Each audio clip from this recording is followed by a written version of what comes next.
morning, siblings. How are you today? I hope all is well with you and your family. In today's episode, I want to talk with you about how the armed white supremacists have created a coalition, and that coalition is interfering with your vote.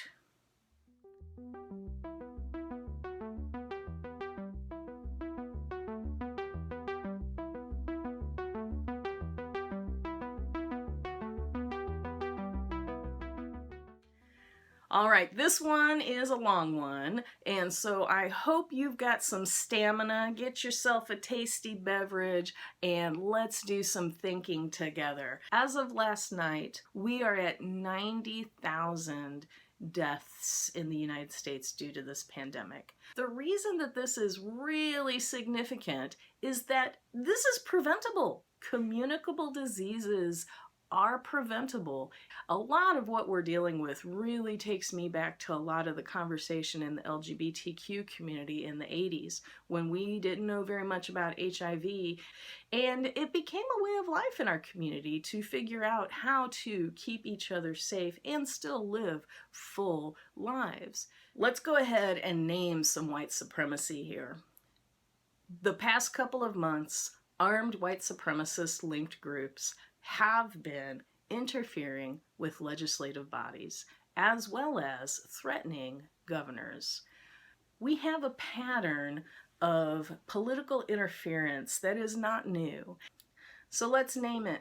There's white supremacists, evidenced by their flags, evidenced by their signs, evidenced by their actions and who they commiserate with. This is happening in more than one state, and it's actually been happening a lot longer than just the last couple of months of shutdown. They have their grievances. Liberty, the economy, freedom from government oppression. I mean, so far, you would think there's a whole lot of converging interests here. Everybody loves freedom and liberty, a decent economy, a freedom from oppressive government. How are we not all on the same side here? Some of the big complaints are with Governor Whitmer up in Michigan. Let's go ahead and look at the data for what's going on in Michigan right now regarding the pandemic. Okay, according to my most recent look at the graph, it looks like community rates of transmission are down to 0.82. That means for every one person who has the virus, they are only spreading it to 0.82 people. It looks like this reduced community transmission has been sustained for almost a month. Despite these political rallies, it looks like the people of Michigan have taken their governor's direction seriously. On this graph, I see Michigan's death rates are also dropping.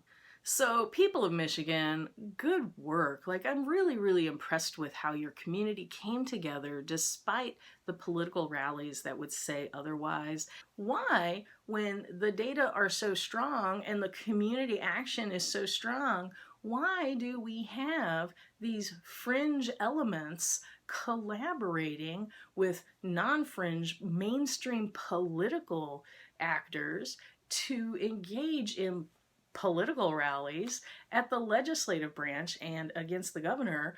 Well, it's not happening in a vacuum. This is happening in an atmosphere of increased racial and ethnic violence.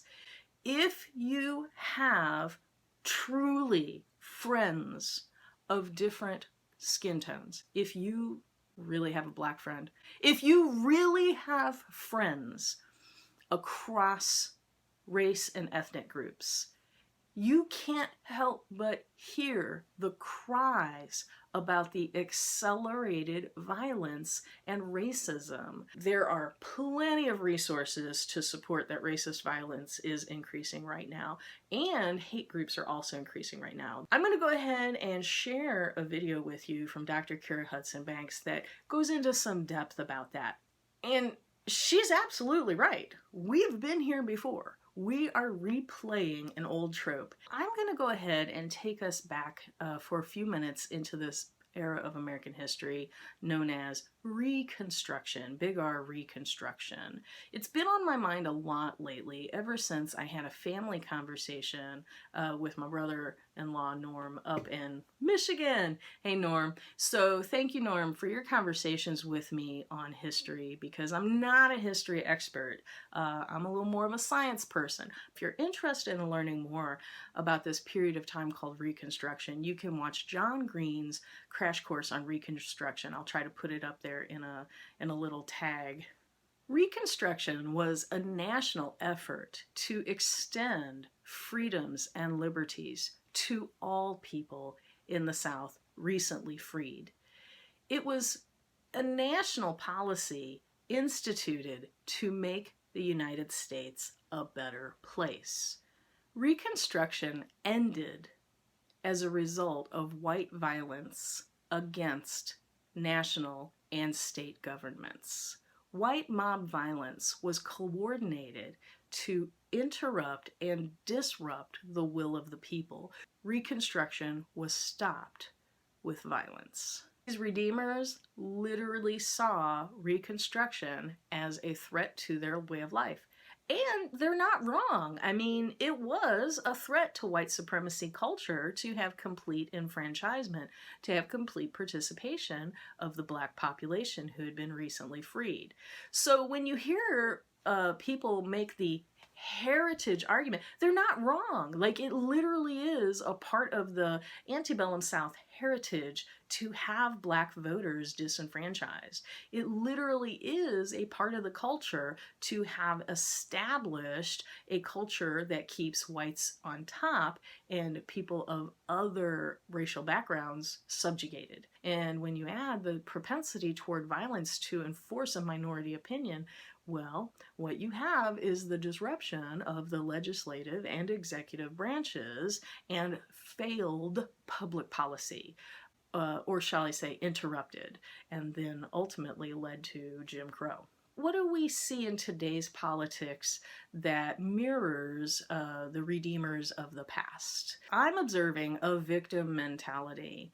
The redeemers of the South had a bitterness about having lost the Civil War. They absolutely saw the betterment of the nation, extending all freedoms to all of the populace. They definitely saw that as a threat to their way of life. Many were violent. They relied on violence to mitigate their minority status politically. And this violence worked. Like, they managed to disrupt government functions and establish a period we now call Jim Crow.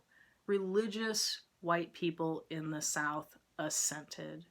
Religious groups who would not claim to embrace violence did in fact join in coalition and support violent actors to end Reconstruction. Moderate white folks in the North and the South assented. Instead of a national plan for betterment, all of a sudden politics just became local. Well, that's an issue in Birmingham. And the nation that had a national plan turned their back on the South, arguably until Kennedy and Johnson, allowing the entire Jim Crow era.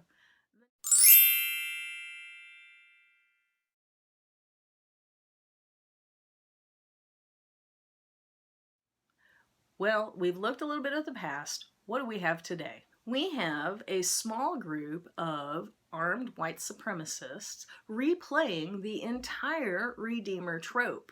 Like, there's a coalition coming together of far-right white national extremists. They're transcending each other's differences and they're working together in an effective coalition. Now, if you want to understand how they're so good at building these coalitions and working together, look at the parallels between the post-Reconstruction Redeemers and new group of Second Civil War, Boogaloo. They claim victimhood and then they prey on the fears of just, average everyday folk living their lives who would never in a million years want to be associated with these racist, white supremacist, violent folks. Now, I think I've shared this with you before when white supremacists got together with church folk to protest Drag Queen Story Hour. They claimed to play the role of security. The violent actors who claim their liberties are being impinged on are in a minority. And what they do is they amplify the impact of their minority politics by bringing threats of violence, by bringing threats of harm, specifically the intimidation tactic of bringing guns right now. Now, you really got to keep your eye on several spinning plates for this one, but there are different types of violence. In the behavior of the Redeemers to bring about the end of Reconstruction, there were a lot of white riots, like white people engaging in mob and riot behavior. We have seen a little bit of it, but I will go ahead and say Charlottesville. A second type of violence is a lot of interpersonal conflict. So the interpersonal conflict can happen at the family level, the interpersonal conflict can happen in the communities. Today, I'm just going to go ahead and say there is so much interpersonal conflict on social media that it is astonishing. And then the third type of violence was organized vigilante groups. Folks, I am seeing so much of this right now, okay? Armed vigilante groups, like people who are behaving as if they are the law and order of the land, when in fact, they're just some white supremacists with guns and the delusion of superiority. All right, but these folks are lethal and they're killing people. These three types of violence are present. They were in the post-Reconstruction era and they are present today. And they are all part of the, is the word milieu, the miasma. It's all part of, oh, you know what? I'm gonna borrow Tatum's word, the smog around us. And it is just the air that we breathe right now. These extremists are successfully creating coalitions with people we would consider good people. Not everybody is carrying a gun, and not everybody would say that they are white supremacists.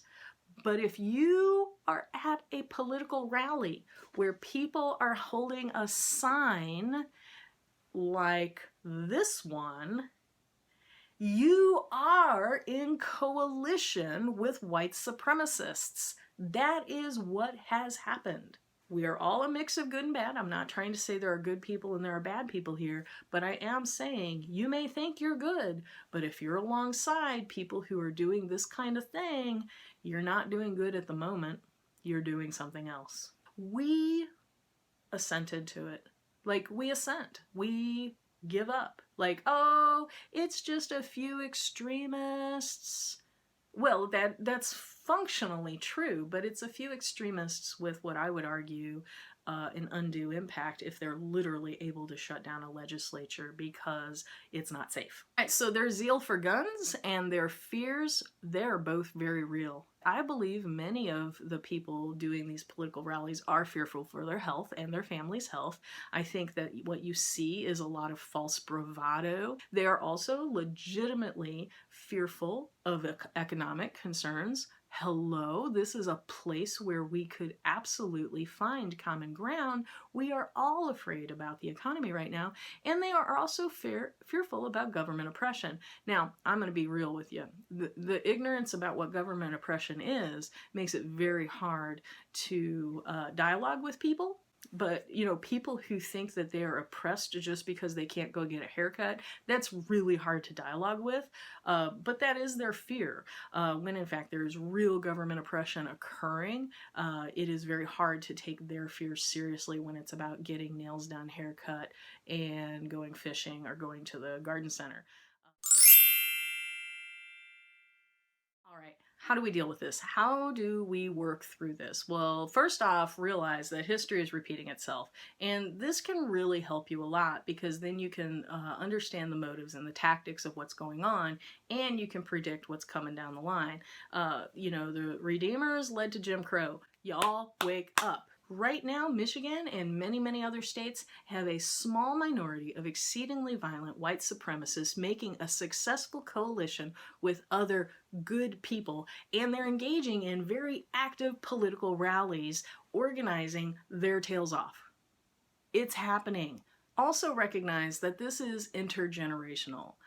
Recognize that there is a whole expectation of power being consolidated and kept in the hands of a specific few, and that's being transmitted from generation to generation. This expectation of who's in charge, who's on top, who's going to have the resources. This is intentional. This is white supremacy culture, the culture of expectation of who's going to be in control. If you have children in today's world, especially since so many schools are shut down and so many children are relying on e-learning, this is a special caution for you, okay? So first off, all of these groups are organizing online. If you are worried about your child being exposed to pornography online, if you have a child and you would try to keep them from a sexual predator online, you have a whole set of actions, I hope, to help your children avoid these predatory people online who would take advantage of them. There are so many strategies being used by white supremacists online right now to infiltrate and get to your children. All right, and finally, I'm going to make the argument that I promised at the very start of this video. Their political activity is undermining your vote. Your vote is being nullified. When these extreme actors gather together and are able to effectively shut down state and local governments or guide their paths, your vote is being nullified. You are, in fact, experiencing a form of voter disenfranchisement. What has happened is the effectiveness of your vote is nullified when your representatives cannot go and do the work you sent them to do. Now, you also might be experiencing some fatigue from this pandemic. It's very real that we are experiencing pandemic deaths at numbers that are astonishing. The fatigue, the very real fatigue that you have over this pandemic, it might take your edge off, and that might transfer into fatigue in dealing with social justice. It's not just about who's most organized. It's about who's most energized. Now is the time to find your people, help each other through, energize each other, organize together. When you look at what it took to take an entire continent and structurally maintain control over it, y'all, that's the white supremacy we're talking about. That doesn't just happen with democratic votes. Like, we did not democratically work with the first people here. We did not democratically work with the kidnapped Africans and their descendants. This was not mutually beneficial. This was not cooperative. This was not a coalition. This was white supremacy enacted. Some of us have members of our family that we find it really difficult to talk to. Basically, they're on board with some of these very dangerous antisocial racist behaviors. If you have the ability, make it part of your everyday conversation in your family to learn about racism, to learn about history of racism, and to ponder and think of alternatives. Like, if that becomes a part of the culture in your family, it becomes harder and harder for seeds to develop that are racist. Your elected officials, they might be working their tails off right now. If you have expertise, offer it up. If you have some skills, offer it up. If you have some gratitude, offer it up. I'm not saying give our political leaders a pass. I do see political oppression happening in our government. I actually see unhoused people being completely ignored. I see it affecting prisoners who are locked away and are unable to, quarantine, socially distance, and get health care that's quality. We have our elders who are suffering consequences of nursing homes that don't have enough support from their governments. Let's not forget, we have detention centers that were definitely, last I saw pictures of, not places where people could properly socially isolate. People who should be free are literally being held captive and forced to interact with each other, perhaps passing coronavirus to each other. I'm going to go ahead and call out the political nature of these events and explicitly name where I see the racism enacting and influencing our politic as a nation, okay? Because we didn't all vote for that. We didn't all vote for armed white supremacists coming and disrupting our legislation. And folks, know that though we don't really know how long this pandemic is going to last, it is temporary. And at the end of this pandemic, we should expect a major change in our social order.